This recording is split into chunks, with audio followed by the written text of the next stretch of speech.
Hello everyone, welcome back to our channel. Today, we're diving into the world of solar street lights, addressing the most frequently asked questions. I'm your host, and as always, I'm here to shed light on all things solar. Let's get started. First up, the basics. What exactly are solar street lights? Well, imagine street lights powered by the sun. They harness solar energy during the day and illuminate our streets at night. It's a sustainable, energy-efficient solution gaining popularity worldwide.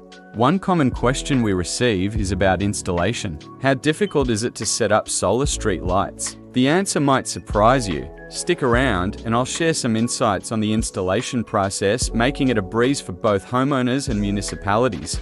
Now, let's talk durability. Do solar street lights withstand different weather conditions? Rain, snow, or scorching heat? We've got you covered. I'll explain the robust design features that ensure these lights shine bright in any climate.